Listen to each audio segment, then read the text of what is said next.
right, we are live. Here we go. Here we go. You ready? Yep. All right, here we go. LOL Beats.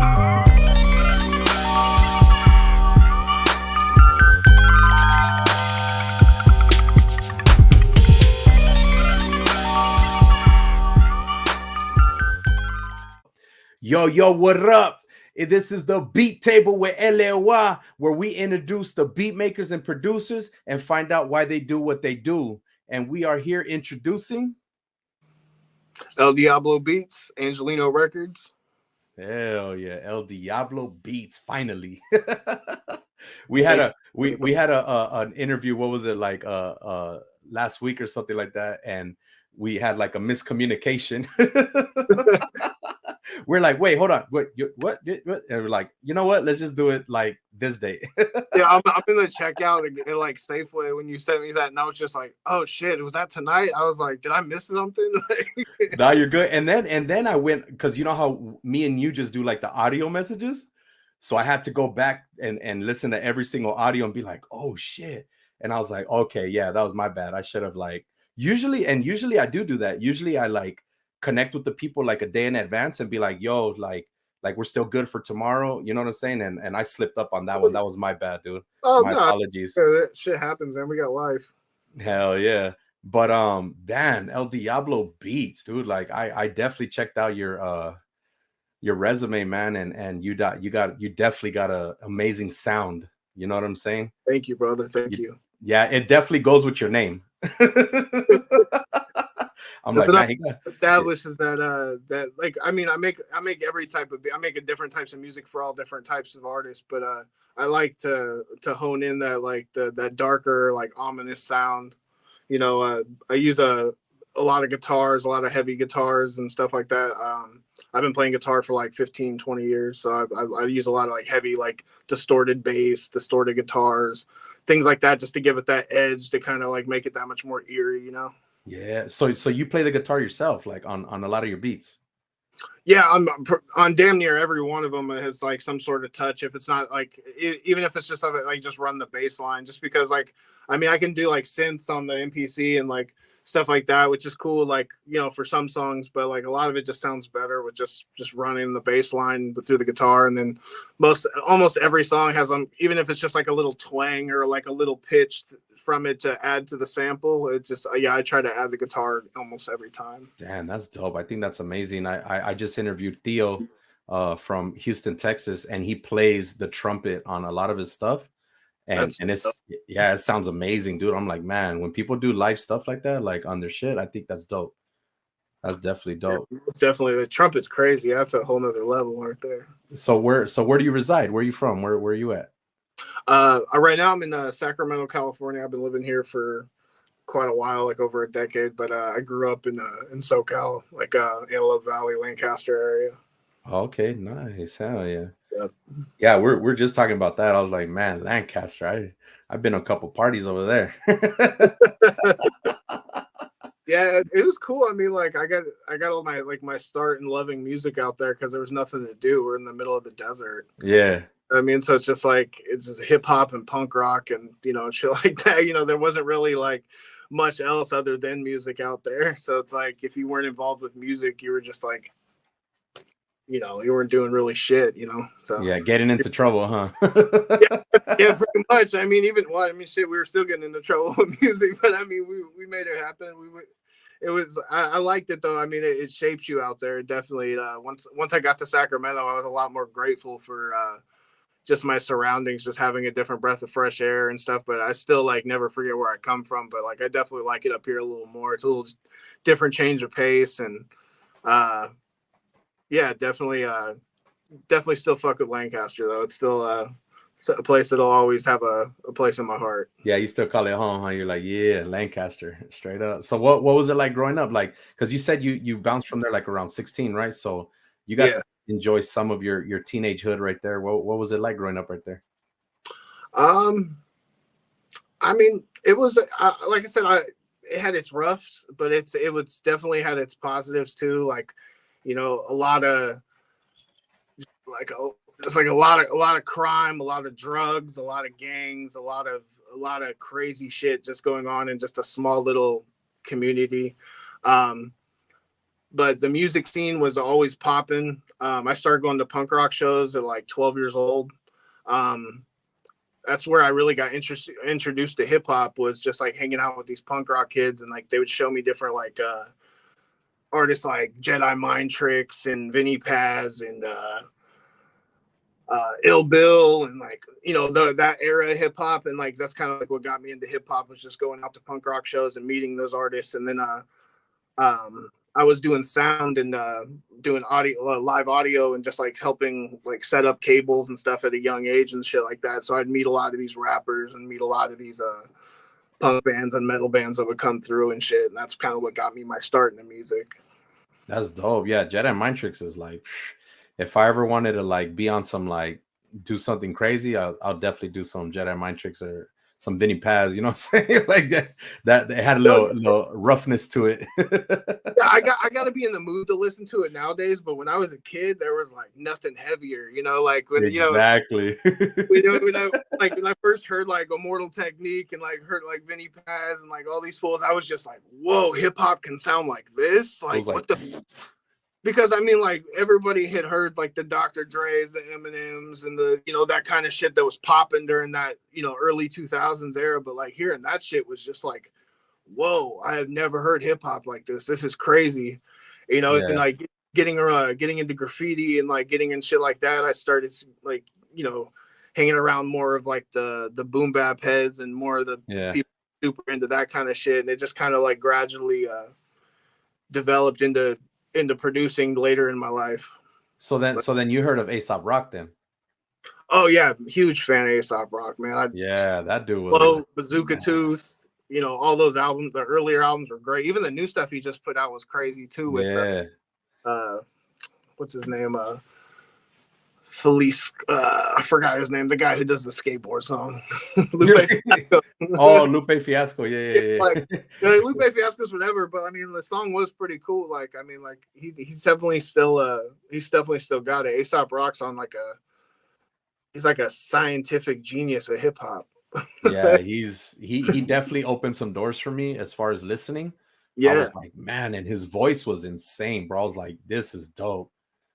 I'd never heard anything like it. That era of hip hop was just really like, it left an imprint in me, because I was just like, I had always kind of like brushed off hip hop when I was younger and just was really into punk rock. Yeah. It's like, it was kind of like, oh, hip hop's whatever, you know.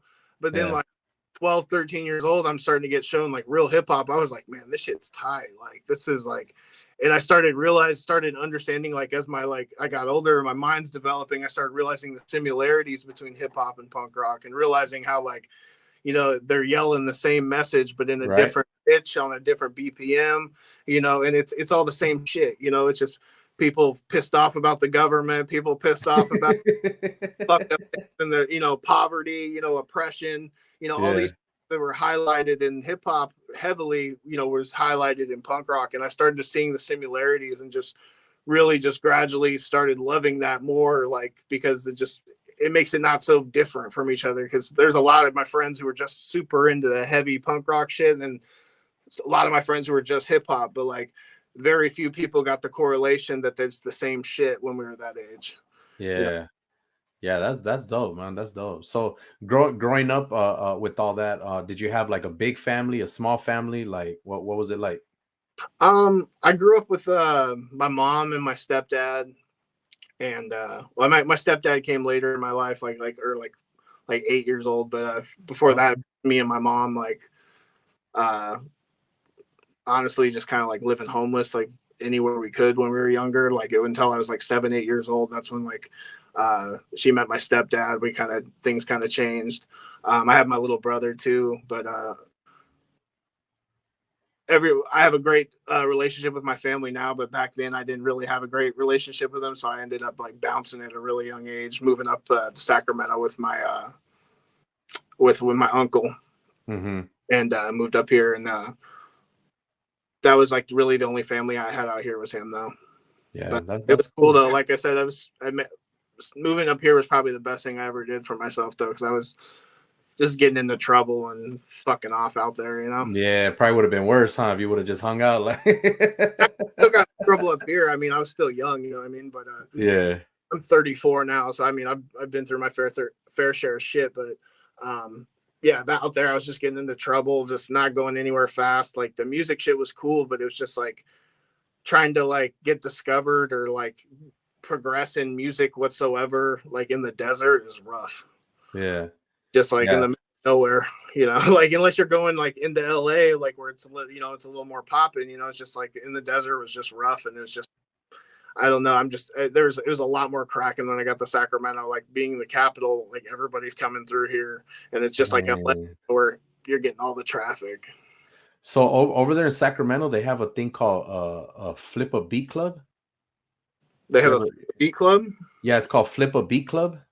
Oh, I need to check that out. Yeah, there's a guy a beat maker by the name of Ricky Beats. Okay. And yeah, he's pretty popular out there. And they be doing a lot of stuff. It's pretty dope, man. You probably enjoy that for sure. Yeah, I'm a hermit. I don't really go out, so I mean. So you're like me then. Yeah, exactly. My studio's built into my house. I mean, like, right. Like $25,000 studio. I mean, I'm chilling. Not many places I need to be. You're like, why do I need to go anywhere, right? Why do I need to go spend money? Exactly. I don't want to spend money and go to somebody else's studio if I could do it all here. And like half the time, if I have free time, I just want to work on music. I don't really want to go out and do shit a whole lot. But I do need to network and meet with, like, especially shit like that. That would be cool. Yeah. But these guys are like really professional. They're really professional. They're about like, you know, doing the whole beat thing, like, you know, dropping like cassettes and you know, putting out like, you know, different types of, you know, music and stuff like that. Yeah, they're cool people, man. I met them a little bit here in LA, and they had traveled from over there to come to a beat show out here. And yeah, it's cool, man. They're cool people and shit. They're you know, they're young and shit, you know what I'm saying? But yeah, that's dope. So like what got you involved in music, like period? Like how old were you? Like I said, like I'm probably like 12, 13 when I went to my first punk rock show. Okay. So that was literally the first time you was like, oh, that's like I mean, before that I liked music. Like I mean, I liked like shit I had heard on the radio, or like stuff I had heard my uncle play growing up. Like my uncle growing up, like he listened to like, you know, like the Chronic 2001, the Chronic, hell yeah, album, like Fugees, the score. Yeah. Yeah, the Fugees I love the Fugees. Just growing up around like stuff like that. But he was also into like Bone Thugs, but then he was like into Metallica, Slayer, Suicidal Tendencies, nice, Black Flag, all that kind of shit too. So it's just like I kind of got the best of both worlds. Just like, so just being around my uncle and at a young age all the time, like he was just showing me that kind of cool shit. And he was just always bumping his music hella loud in the car. Just like, you know, always had like the craziest sound system before I even like got into sound. You know, he was like always subs and, you know, these big ass watt, like old school 90s style watt amps under his fucking truck and shit. Like, you know, hell yeah. It's like being like around like bassy ass music all the time. Like it really just kind of like sparked something in me. Like music just makes you feel like nothing else, you know? So it's just like when you get that vibe and it just kind of made me gravitate towards it. Like I didn't get into actual being a music producer for like hip hop till like about 3.5, 4 years ago. Really? Yeah, I've been playing like guitar. I played bass. I played drums. I even did vocals for like a series of punk and metal bands and shit. But like the music producing thing kind of came later. I think it was 2019. I was hanging out at a studio and a bunch of homies were over there, and I met this guy named Baby Franco Chain.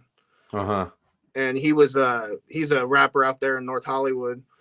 And I really liked his music a lot. And he was making some music.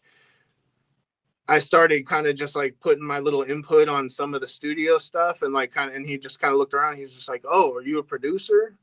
I was like, "No." And he goes, "Oh, well, you should be." And I was like, "Hey, you're like, check. It kind of clicked because I was just like, I never really thought about it. Like, why aren't I doing this shit? Like, it's just something like, that makes sense. It's something that I really like doing. And I'm sitting here hanging out at the studio, just like, just giving my opinion on things, and people are fucking with it. So why don't I try to bring what I can to the table? So like, I literally went home from that, and just hearing him say that to me was just so humbling, where I was all like, okay, am I really going to let him say that to me and just not do anything with it? Like, like what kind of slap in the face is that? So it's just like, I went home, started doing my research. I had no idea how to even turn on a computer. I was like one of those idiots.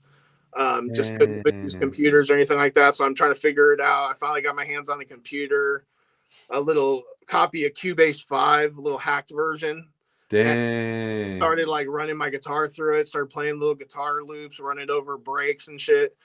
And a few months later, he came back into town from North Hollywood, and he was starting an album, and he was just like, oh, what have you been working on? And I showed him a couple of beats, and he was like, I'll take both of these. And we ended up shooting music for that. And I was just, and at that time, I'm not making money for beats or anything like that. And I was just so stoked that like he wanted to rap on him. So I was like, cool. And then he's like, oh, we're gonna shoot some music videos for him too. So we shot 2 music videos from him. And just from doing all that, like overnight, I got hundreds of new followers, new people fucking with me, and all of a sudden, like, I was on the radar. You know what I mean? And I got really quick alley-oop because of just the people I was hanging around with. Like, I work hard at my craft, but being around those type of people like early in the game definitely put me in position. Yeah, that and you know what? That's all it takes, man, is for the music gods to talk to you and show you a sign. And they use homie, you know what I'm saying? They use homie and was like, hey, you're amazing, not only at what you do, but what you could also accomplish. You know what I'm saying? So that's dope, man. What did he go by again? His name's Baby Franco Chain. He used to go by Bobby Butcher. Okay, Baby Franco Chain. Baby Franco Chain. All right, I'm gonna look him up for sure. Hell yeah. But yeah, I mean, he does some he makes some really dope music. He's got a really unique style, and just making some cool shit for him was just, like I said, was really humbling. And then from there, like, more people started fucking with me that was like over from his camp, and then more people started looking this way, and it just like slowly, like, I say 6 months later, I was, making an income out of it, making like a job. Yeah. And it was just crazy to me, because at first I was just stoked to have people rap on my beats, and then like a few years down the line, I ended up signing with Angelino Records, which is part of the Orchard and Sony. Oh, nice. I did that probably last year, and then we've dropped a bunch of music since then, and it's just been a blast ever since signing with Angelino. Just everything's just kind of fallen into place. Numbers are a lot more up, and getting a lot more playlisting, and radio. We've been on the radio series at times, which is really cool. Just getting all that kind of shit, man, it's just been really cool, and just like watching it develop from just like what it was, like I was saying, like 12, 13, hey, like that's what it is now. That's the goal, bro. You know what I'm saying? That's the goal. That's why we work so hard at what we do, no matter what it is, from picking up a pencil to drawing, to picking up a pencil to writing raps, to getting new DAWs and machines and guitars and this and this and that. That's the whole goal, is to be like, man, if I'm gonna go in, I'm gonna go all the way in. You know what I'm saying? So yeah, that's dope, man. Hell yeah. So so you said at once you heard punk rock, that's when you got introduced to hip hop. What was the first hip hop tracks that you heard? Was what your uncle was listening to, which was like Dre and I'd say some of the first like hip hop I heard was probably like early Dre. Okay. Fuji's Killing Him Softly. The whole Score album was amazing. Yeah. Funny story. I remember I was such a badass kid. I was like 6 years old, and I was living with my uncle, and the new Bone Thugs Eternal 1999 came out. Yeah. And I wanted the cassette so bad, and I'm a 6-year-old kid. So I remember, and I go out and I go to my uncle's wallet and I steal $8 from his wallet. Nah. $8 because that's all it cost. It was like $6.95 for the. Does he know that now? Well, yeah, no, well, he's passed away now. Rest in peace. Oh, okay. Rest in peace, song. Yeah, Rest in peace, he, song. Yeah. I mean, I ended up telling him later down the line he got a kick. Oh, okay. Like, I stole the $8 from him, and I go to the store and I cop it. Like, that was like one of my earliest hip hop albums where I remember just like wanting to listen to it so bad that I wanted to like steal the money to go get it and like do and just kind of like get involved because like hearing that shit, I just remember just being like thinking that shit was like the hardest shit I'd ever heard in my life, and these fools are rapping so damn fast and shit. And I had never heard anything like it, you know what I mean? And that's something I was really looking for in the beginning because I didn't like hip hop like I liked punk rock at that point. So I was trying like when I would hear like really versatile rappers like Bone Thugs who were just chopping crazy like that, or rather it was when I got older and got into more political hip hop, you know, just hearing somebody doing something different than just like the you know, shake your ass radio rap, you know what I mean? Like, it was just so like, especially during that. I mean, it's in there, it's still like that to this day, but like, especially during the era, I remember so specifically just that radio shit just being like plunged at us, you know what I mean? Because it was like we were still in the era where like, you know, Tupac and Biggie were on the radio, but they weren't necessarily radio rap, you know what I mean? Yeah. So it's just like, you know, that blurred line of like what's underground, you know, was still kind of like, if that makes sense. Yeah, like it's still like you could still like get into it because they were speaking poetry, you know what I'm saying? Other than like, you know, the few songs that they did drop, that was like a little, you know, like party, you know, type and all that. Yeah. Joints for the radio, you know, of course, I'm sure their label's gonna, you know, push that. Like, we need some money too. They're like, we need some money too. Like, it ain't gonna pay for itself. That hip hop shit is dope, but we need some of that you know, that hip hop. No, exactly. And I mean, I get it, man. I mean, when I was younger, I would think that like I would always be like, oh, you know, fuck these sellouts or fuck people who like, you know, move in that direction. And I feel like that's just like my punk rock upbringing. But like, I think that's like I guess like we said, the progression, that's the goal, man. Like, I mean, make money from this shit. Like I played in punk rock bands for 10 fucking years, bro, and didn't make anything worth a living. That's like somebody coming to El Diablo and being like, hey, we got this 11-year-old kid. He just needs a hip hop beat. And, you know, we're going to grab it and we're going to turn it into some, you know, some candy cane, you know, rap and shit. And I mean, we're going to pay you $1 million. Like, shit, take that shit. You know what I'm saying? You got to tell me twice. Shit, I don't care what you use that shit for. No, exactly.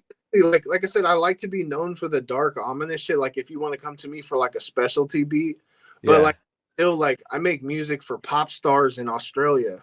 You know what I mean? Who do like the sad boy, like Little Peep type shit, you know, where it's like, you know, and like all that kind of shit. Like I'll make stuff for guys like that. And then, but then I'll come back and I'll still make like super dark boom bap. Like the last Sonny Darko project we just dropped was like super heavy and dark.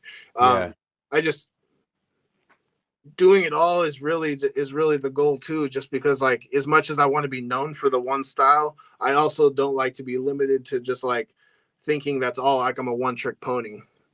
And that's crazy because some dude commented on my post for we have a OKY interview dropping tonight at midnight, and he was like, oh, he's a fake funk hip hop like beat maker, like he's not real hip hop. And I'm like dude, like you ain't even doing nothing, bro. Like, you know what I'm saying? Like, who are you to say what's real hip hop and what's not?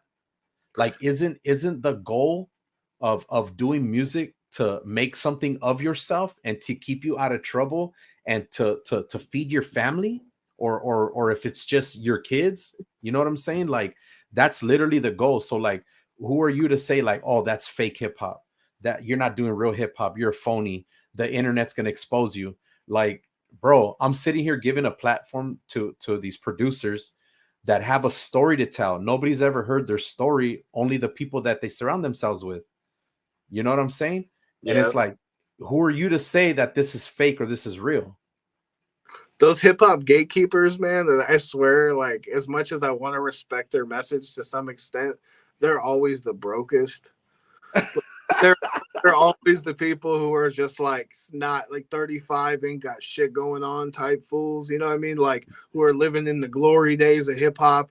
You know, still talking about rhyme sayers, early 2000s, and fucking, Scribble Jam and shit. You know what I mean? That's cool. Like, don't get me wrong. It's amazing. It's what shaped us and what, like I said, what it made me love hip hop. Like that kind of.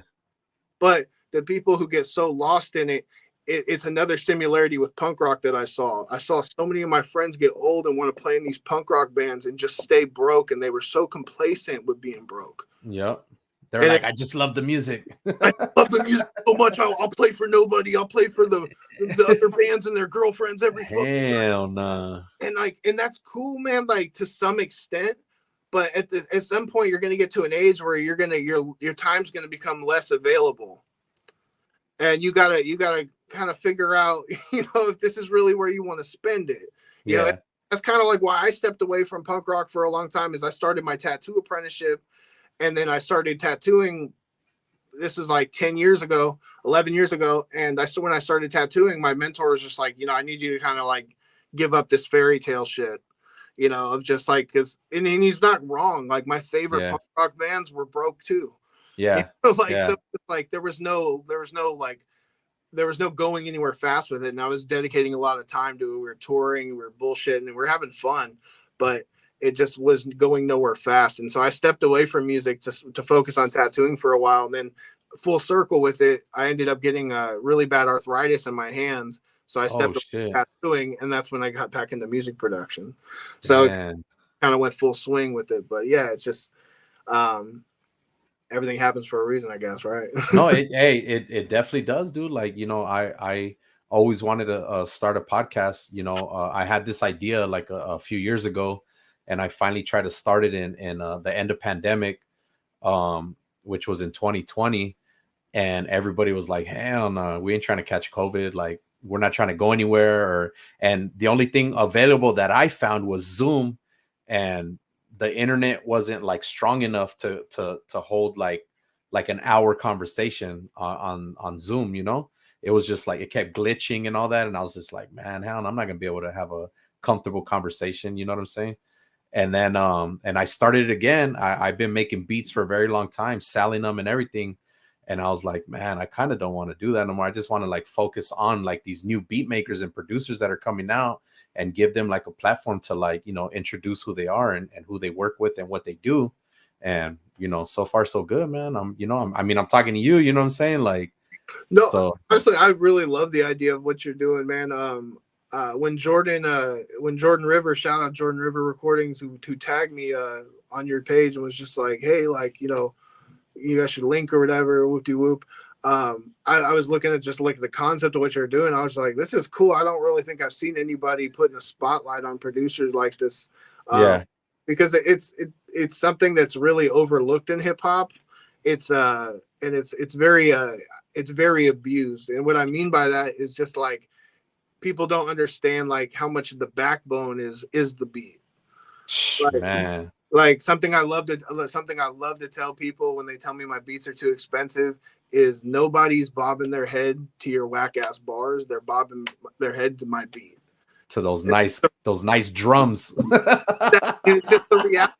It's just like I say that humbly, and I'm not saying that every person's whack, but it's just like, no matter how dope you are, how dope do you sound a cappella? Yeah. I mean, yeah. So, catch a melody to that.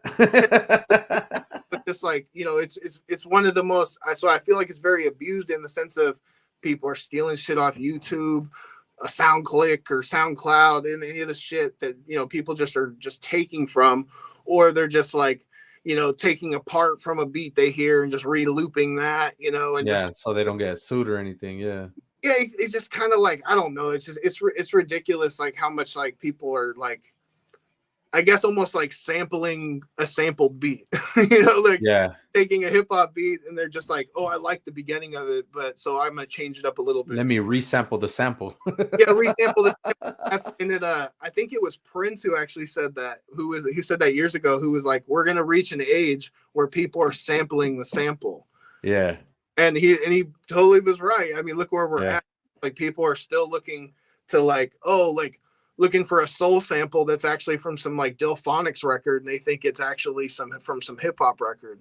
Yeah. It's crazy how, you know, music production works. You know, like it's just there's an art to sampling, but it can be abused too. But like, yeah, people with beat making, I feel like it's very overlooked and very I think a lot of rappers are very misunderstood, or not misunderstood. They misunderstand the place of a beat maker as far Yeah. as we get paid first, you Yeah. know, and then from there, you know, and from that, you know, just because you bought the little $50, you know, lease does not mean Yeah. you have exclusive rights, and having to go into that whole level of understanding to them. So like, you got to teach business to people who don't really understand business. Yeah. You know what I mean? And when you start breaking down percentages and what a lease means, and like, oh yeah, once you reach 100,000 views, you got to pay me if you don't buy the exclusive rights, whoop de whoop, and you break all this shit down to them, it kind of just blows their mind. Yeah. Or, They're like, what? I or, didn't read that. or I didn't read that in the contract. exactly, and it's just like it, and it's kind of I don't know. I think it's funny, it's comical. Like I still like, and I give some of my friends shit. I'm not gonna say any names, but I give some of my rapper friends shit for that all the time. I'm like, why did you go spend $50 on that fucking beat on BeatStars that you, as Yeah. soon as if it pops off and goes past 100,000 views, you now owe that producer money because you did not buy the exclusive rights. And Yeah. it's like, to me, it just kind of tells me I don't believe my song can reach 100,000 views. So what's the point?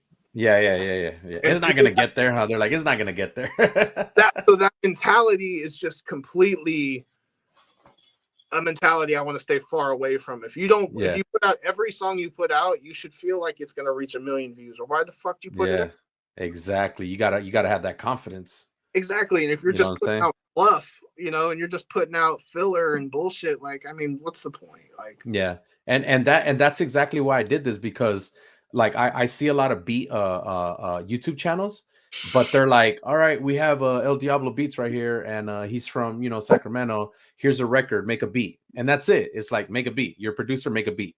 And I'm like, nah, man, like I want to get to know you. I want to get to know who you are, and like what guided you to this direction of making beats, and why are you so great at what you do? You know what I'm saying? Because it's not just, oh, I just bought a, you know, MPC one and I just became great. Like, hell no, you went through a whole lot of shit to get to where you're at right now. You know, bro, as people heard earlier, brother, like you were homeless at a young age. You know what I'm saying? And that right there sticks in your head. You're like, man, I'm gonna be great. I'm gonna be great at whatever I touch, whatever I play. Like, I'm gonna be great at that shit. You know what I'm saying? And that's dope, man. That's dope. especially with music, like I felt like I had something more to prove, because it's just like when I'm young, it's doing that shit. It's just like you got everybody, your family, your friends, everybody around you telling you like you're a loser for like pursuing this type of shit. So it's just Yeah. almost like, fuck, I'm homeless, family life sucks, music's all I got. So if I fail at this, you know, then I'm really a fuck up, you know, like, so it's just like, I start, you know, shit kind of weighs in your head, and it almost just like, it was like a demon where I just like forcing me to continue to make music, because I just felt like I was not myself, not making music.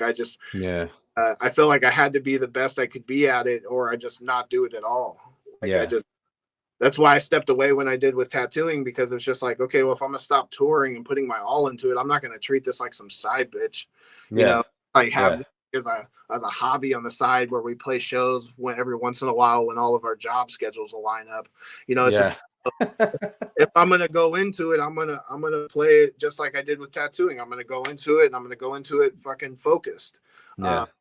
And it should be the same. It should be the same concept with any craft. You know, like if you're gonna do it right, and do it to its fullest potential, and Yeah. make sure you understand the origins of the craft. You know, the history of the craft, why we do things a certain way, and why it's developed. And you know, you just understand your craft to the fullest potential. Damn, that's dope, man. Well, I'm glad you did, man. I'm glad you went all the way in. But no, So same, bro. where Same, you're doing the same, bro. Like you fucking yeah, kill hell yeah. all this shit, bro. So where'd you get El Diablo from? Like what gave you that crazy idea to be like, I'm gonna go buy El Diablo Beats? It was actually a nickname that I can't remember the first person who ever called me it. But when I was in Lancaster, like I'd go out to punk rock shows and shit like that. and one of the big homies that was out there, he would always just call me Diablo because I was just hot headed. I was red, and I'm redheaded. You can't see because I'm bald. But I'm redheaded, and I had a really bad temper when I was younger, bro. Like I was getting fights like crazy. I was 13, 14 years old, like taking out fucking 30-year-old men at the bar, just beating the shit out of them. At shows.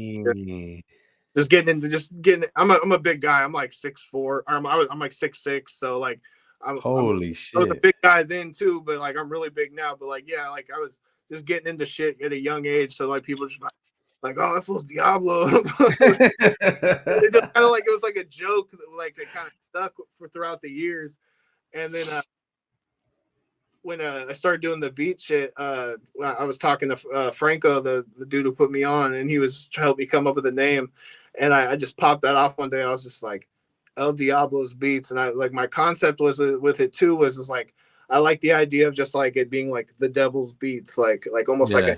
like a instrumental exorcism. Yeah. Like Yeah. these aren't my beats; these are the devil's.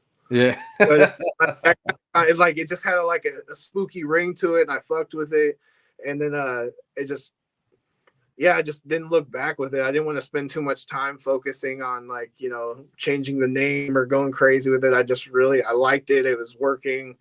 Got a good design to go with it, and then just I was just gonna say that your logo's dope. thank you, bro. Thank you. Yeah, that's just dope. Definitely. I like that.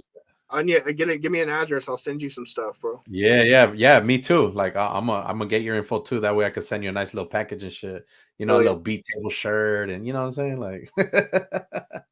But yeah, so what, like learning all this stuff and being in since 2019, what inspirations do you carry right now that help motivate you to start making a beat?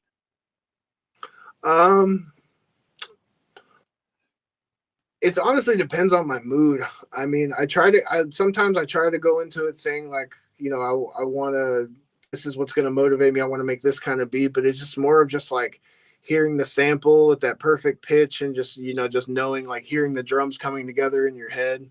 So like, it's more of just like having that perfect arsenal of samples to really draw inspiration is the first step, I guess, definitely just having a good sound library to reference to get started with. From there, like, from the first layer, I'll usually, like I said, put like a guitar layer on it, and then kind of develop some style to it, some flair to it, and then just and that's what gets me like motivated is just hearing the right sounds and vibrations to really like hit the ears right, because it just if the sample's just like not perfect, I just can't even fuck with it. Like I said, I don't like fluff. Like if the sample is not something like I'm like, damn, I want to play this a million times over and over again on a loop. Yeah. People want to mess with that sample. Like it's just there's no reason for me to even touch it, because I want to make every song I make. I want it to make a hit. I used to want to make like 50 beats a night, and I was doing shit like that for a while. But now it's like I would just want to make like 3 to 5 a night that are solid, proof hitters that are guaranteed to just, no matter what style I'm making, they're guaranteed to hit. So it's like just drawing inspiration from that, and just drawing inspiration from the people I work with and around me, like on the record label and shit. Briggy Mars, Sonny Darko, all those guys. They just give me a lot of inspiration, just keeping me like motivated, because those guys are workhorses, they constantly need new shit. And so it's just like just keeping them every day. I make 5 beats a day. I'd say 3 of them are going to those guys, and 2 of them are going to for sale stuff. But like a lot of the stuff is just going to people like that who just want to stay working at that consistent pace. Yeah, that's good, man. That's what motivates me, is just working people like that who just want to work at that pace. Like who understand it's easy to get left behind in this shit. And, it's like it's not like if you're not making shit every fucking day, like I'm just gonna put it that way. Like, and there's no offense to any beat maker. If you're not making beats every fucking day, you won't last. Yeah. If you're not doing it every day, like if you're not at least making 1 beat a day, like I just don't think like it's really something you can do professionally or something you can do full time, because it's like you have to constantly refine your craft and refine it. It's just like And sometimes you can step away and come back, and that's okay. Sometimes we have to take breaks, but for the most part, you should be averaging at least one a day, just to kind of keep consistent workflow. And same thing if you're a rapper. If you had a bad day at work and you just can't be doing, and you still just feeling like unmotivated, you need to go in the bathroom and write a 16 in the shower, or do something, like or on the shitter. Exactly. You tell me you don't have time when you're on the shitter. You don't tell me that the shower people, and that's why I was saying I work at the time schedule I do, because it's easy to make excuses like that during the day. Yeah, it's easy to get sidetracked. I can't get sidetracked by what my wife or my dogs or anybody's doing in the middle of the night because they're dead asleep. Yeah, not for reals. So I don't get sidetracked by nobody, and I can just do my own thing and stay on that path, because it's just like I'm very aware. Like I say, you will get left behind in this shit. Like if you don't want to work, like there's 20 people behind you that will work harder. Yeah, and that's the truth. And it's like with any, I guess that with any job or any craft or anything, there's always people that are willing to work harder than you. But with this music shit, it's even different because there's so much glam to it and all this shit. Everybody wants to be a part of it. Yeah. So there's people who are willing to just, go crazy and, work 500 times harder than you. If you're not willing to put that effort in, like you're just going to get swallowed alive. Well, that's like they say, if you think you're working harder, there's somebody out there working even harder than you. You know what I'm saying? Like, so you better. In fact, if you think you're working hard enough, like you should really check yourself and just really be like, nah, you need to just keep going. Like, you don't meet a threshold. You got to keep it pushing. And it's just like, it doesn't matter what you put out a week ago, or it doesn't matter what you put out a year ago. That's cool. That shit's popping. It's got numbers. That's cool. How are you going to stay relevant? Yeah.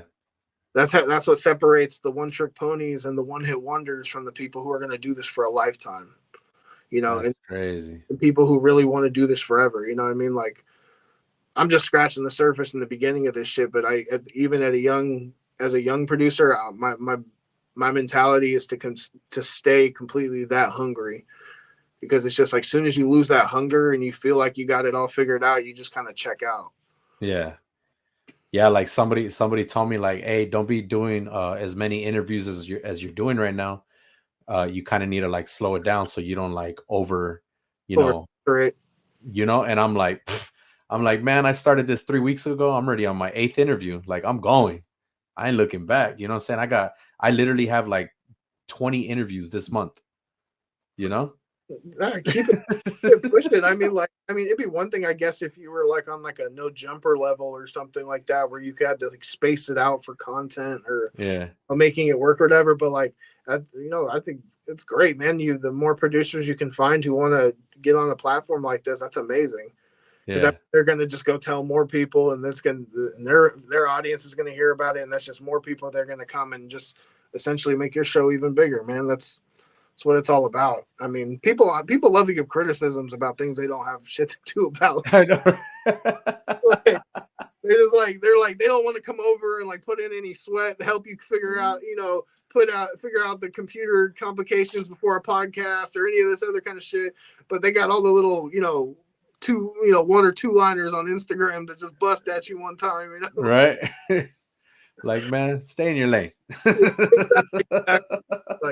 Yeah, but that's dope, man. That's dope. So what do you use, like, as far as like you use a DAW, or you just work straight off of like a machine?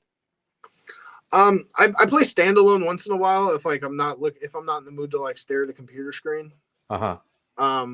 Standalone's cool, but I'm not like so hip hop elitist where I'm like standalone only. Yeah. I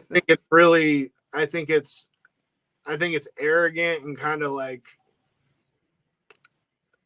almost negligent to not use every resource you could possibly have.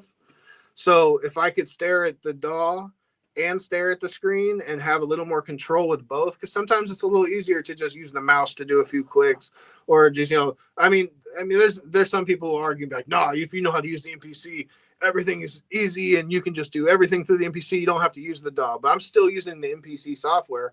Yeah. I don't see the difference between clicking with my finger or clicking a button on this. Yeah. Hey, I'm about to interview somebody that is disgusting on the koala sampler on the phone. Ooh, People are getting crazy with shit like, I mean, a Ooh, while back, I mean, I would look at that as almost like toy shit, and now it's like people damn, really go crazy with it now. Like, yeah. Hey, and they're actually like laying drums, laying dope ass samples, like, and their shit sounds nice because you could actually like level your shit out. You know what I'm saying? yeah, And I was just at a show, peace out, big ups to Erozilla. He threw a show last week called Soul Clap, and this guy went up on the open aux, and he just plugged his phone in, and boom, he just, man, started going. I was just like, man, and it sounded nice. I was like, okay. I was like, I'm gonna have to hit this guy up. But yeah, I mean, that's the thing, man. That's the good thing about music now, is that there's so many avenues. There's no way you could be like, nah, well, I really can't afford to make beats. I'm like, do you have a phone? Yeah. Okay, you can make beats. You know what I'm saying? Like, no, facts. I mean, that's like when I first started, I had a really shitty laptop that I got from a trade from a homeboy for some shit, and it was just like something that worked though. And then I had a hacked version of Cubase 5, and nice, I didn't even have studio monitors. I had a Bluetooth bar, nice. and it was horrible. But looking back, at the time, I felt like, oh, if I had all these things, I would be such a better beat maker. And now it's like I have all these things, and I still can make. I could still make a beat with just that very easily. Hey, And but don't you miss that though? I do In too.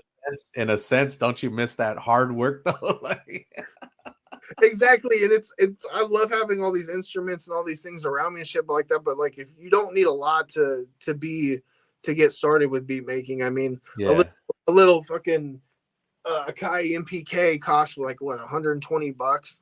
yeah, Oh, and get a laptop, and even if you get the studio monitor right, you can get a decent setup for like less than $500. yeah. Nah, you could even cheaper than that. Yeah, I've seen some online for like 350, and that's a MIDI control keyboard, microphone, interface, and two 4.5-inch speakers for 350. yeah, that'll get you started. I mean, you don't need a lot to make beats. I mean, there's things that'll definitely can give you advantages, but like the biggest, going through that little hump in the beginning of my career really taught me just how to use my DAW. Yeah, It really taught me how to, like, cut, paste, manipulate, how to chop with just your mouse. yeah, If you have to, learning how, because that's the thing, is like, you can chop all day on there, but sometimes you're gonna need to go in there and do little cuts with the mouse and do little things like that just to make it fine tuned. And that's really reverting back to your question. Like, that's really what I like using everything. I like using the MPC. I like using the DAW. I like using the guitar through the DAW. mm-hmm. I think there's no wrong way when it comes to like approaching it. Like, there's really, use all your tools at any, whether it's the old school way or the new school way. There's no way anybody can tell me the old school dudes who were first doing the MPC in the 90s, if they had all these tools like Pro Tools and all that shit, they would have been using it immediately. Sheesh, hell You know what I yeah. mean? It was just because it's like it's just more like a timeless era where we didn't have those resources yet. So that's what you just used what you had. Yeah, We don't have to resort to that anymore. Like, we nah. do so much. Like, it's so easy to make your shit sound industry quality without like giving it, like, people are trying to like, put plugins in to make your shit sound like it's coming from a tape player or a record. Right. Lo-fi. Yeah, they're trying to like, manipulate that sound because it's still available and people still want that. But for the most part, people want to see, just like their visuals, people want to see crisp visuals. People want to hear crisp thing on the ears. Like, they don't want to hear all the mud. Yeah. Oh. Yeah. But hell yeah. So talking about like equipment and stuff, if I was to give you a blank check with no amount on there, and you went to either Guitar Center or a website, what product, like what piece of equipment would you get right now? I probably definitely just get the MPC X for sure. For no other reason other than it just looks cooler than mine. Like, I have a gold MPC 1 and I love mine. It's fucking fresh as fuck. I love it. But I would get it just because I like the feel of how big it is. It's almost like a little spaceship, you know what I mean? Just like, It's got the pop-up screen too, so I feel like I would use it more standalone, just having that screen right there. Shit, a series of guitars. I mean, I'd probably get a guitar for each type of music I play. I'd get a 69 Les Paul just to play a psychedelic rock riff. I'd get probably a new ESP or an LTD or a Sheckler for metal riffs. You have a Christmas list, huh? That's what I'm saying, bro. We could have a whole podcast just on that list. Hey, and that's what I'm saying. This is gonna be part one because man, we have a lot to talk about. You know what I'm saying? Like there's a lot of things that are just like enclosed in our brains as producers, you know, beat makers, that is just like, man, we just want somebody to hear us out, you know, like, hey, this is what I'm thinking, and this is why I create the way I create, you know. And that leads me to the next question. If you were to be given a plane ticket and you're about to work on an album with an artist, just you and him, or just a beat tape with just you, where would that destination be so you can be comfortable and concentrate? Honestly, as much as I'd love to just say like something really cool, like a place to see in the world, the best relationships or the best like music I've ever made is just when people come to my studio, because this is where I'm comfortable and this is where I spend half of my day every damn day.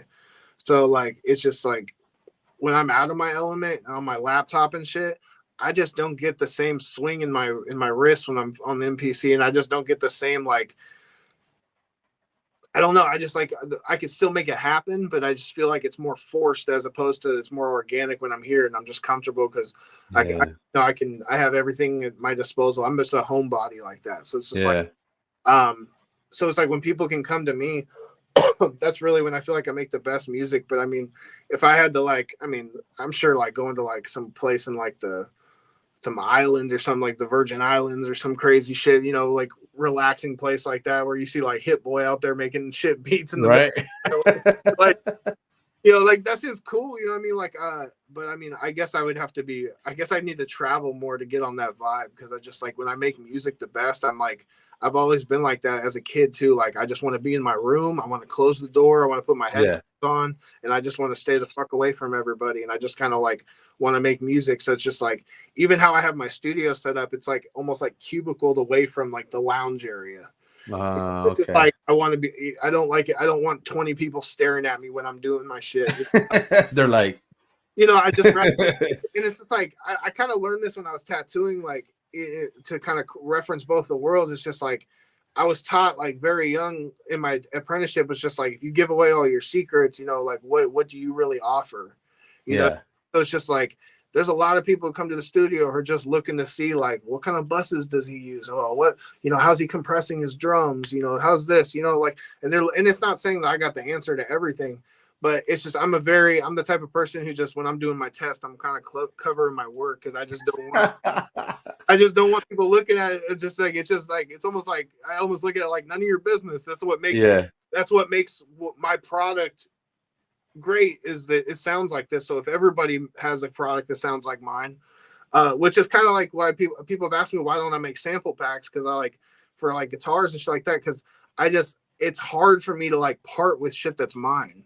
Yeah. You know what I mean? Like even with sample packs, like I would get mad at it, because I would just be like, I just don't want to give that away. Like that's my stuff. This is way too tight. It's just way too, and it's just like, and that's not me thinking like I'm like better than any other producer or anything like that. It's just me like being like, no, like I like what I make so much that I just don't want everybody to have access to that sound. Yeah. I understand that. You make dope sound kits that, you know, keep me flooded in dope sounds, but as me, I feel like it might be later down the line, I might change my mind, but that's why I don't make sound kits, because I just want my style to be my style.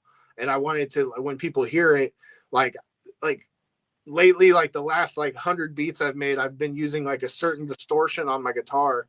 And it's like, it's getting to the point where the MCs that fuck with me, they hear it and they're just like, bro, like as soon as I hear that guitar tone, I know it's one of your beats.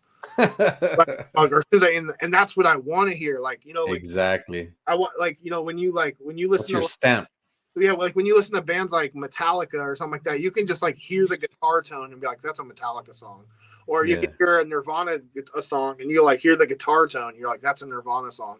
I want Yeah. that same kind of distinctive shit when you hear a producer, because as you said, as we said, we get overlooked. So if you don't have a distinctive tone, if you don't have something distinctive to make you stick out, you just blend in and you're just background music, literally. Yeah, exactly. Everybody's like, oh yeah, I've heard that sound already before. Yeah, Yeah, no doubt. whatever. Yeah. You don't go out of your way to stand out, and that's something I try. I really advocate to other producers for this too. Is push yourself as a brand harder. Like Yeah.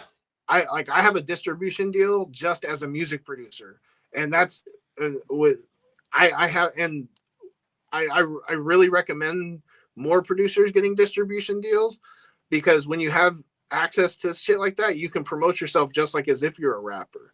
Like Yeah. every time I drop a release, I have somebody like the last project was a Sonny Darko project. I put Sonny Darko and then my name's tagged right next to it on Spotify. So I'm getting all the streams he's getting for it.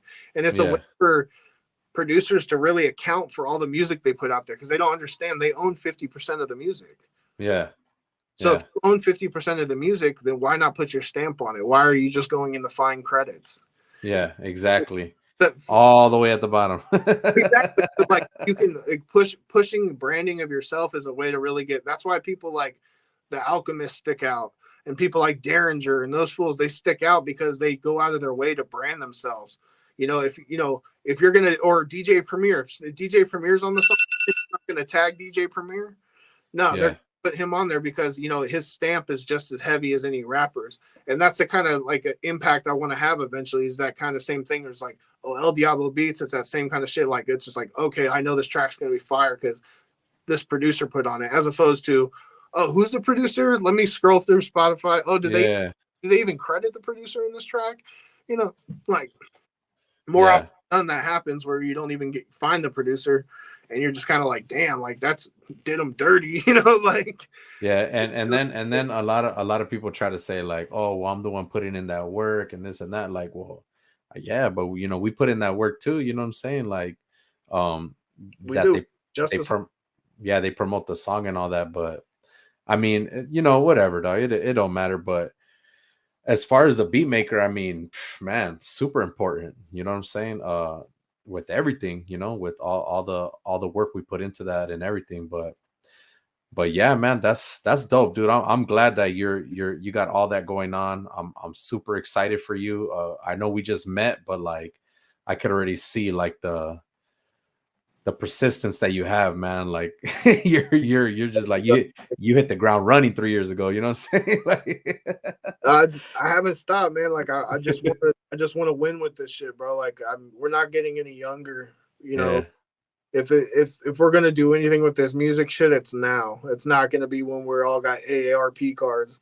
Yeah. It's just like we gotta really get this cracking. And like I took such a long hiatus from music. Like when I started tattooing was like 2011, so I stopped from 2011 to like 2017. I got a guitar again. So there was like a good 6-7 years I didn't play music at all. So it's just like, I feel like I had so much wasted time where I'm just like, now I don't want to waste time. Like I just, hell no.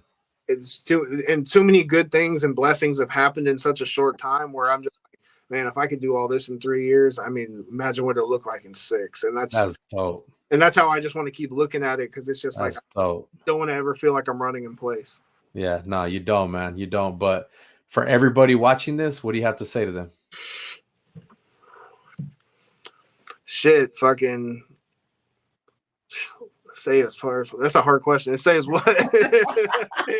You got everybody that's about to watch this. Like, what do you have to say to them? Like what does Diablo have to say to the people that are about to watch this? Shit, fucking I appreciate you guys for even for caring enough about what producers are doing, and not even just like what I'm doing specifically, but just tuning into your podcast and just seeing and just growing that audience of people seeing like behind almost like you said, the behind the scenes of a producer, not just seeing them play a beat or mix on the table for a minute, just actually getting to know them and see what goes behind it and see the thought process behind things. I think that's really important because it like we said, being an overlooked position already, it's nice to like inform people like, hey, no, this is what goes into it. This isn't something I just kind of like hummed in my head and came up with. Like, there's a lot that goes in this. And I think I would say just thank you to people who really genuinely care about the craft and want to, you know, whether you're a producer or not, just caring enough about the craft to support it in this way, to watch a podcast like this is really cool. Hell yeah. And we, the Beat Table, appreciate El Diablo for giving us your time, because I know time is very valuable, and we appreciate the support. Yeah, but right here on the Beat Table, ooh, we want to hear some Diablo beats. You know what I'm saying? So right now we're about to play a couple beats that he blessed us with, and we're about to let you guys hear what I mean. I heard stuff on your Instagram, but I heard what you sent me right now a little bit, like on the sound test. I was like, damn, it's nasty. But all right, so this is the motherfucking Beat Table. You're right here with Elewa and El Diablo Beats, and we're about to let you guys hear some beats right now. Cool.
That guitar is nasty, bro.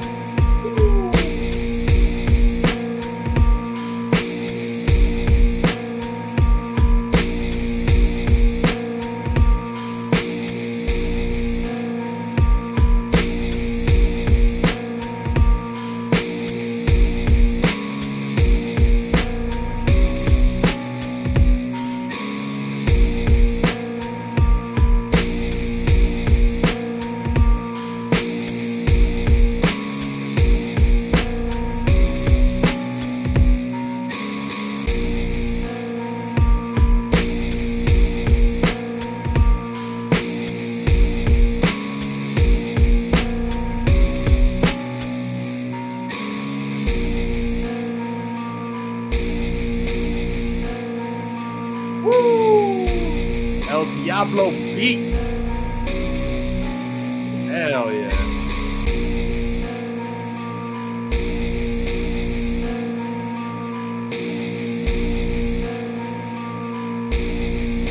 And that one, for anybody that wants to know, that one's called Invasion.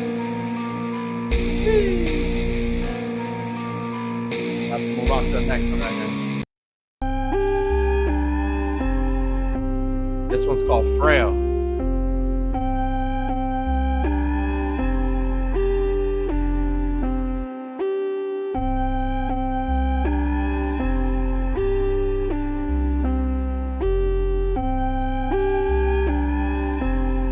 I think it's about time they accept the existence of the devil.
Yeah, the drums on this one is nice.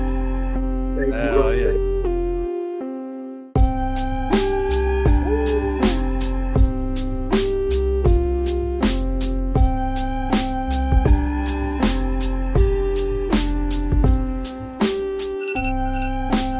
yeah. El Diablo Beats, ladies and gentlemen. Woo!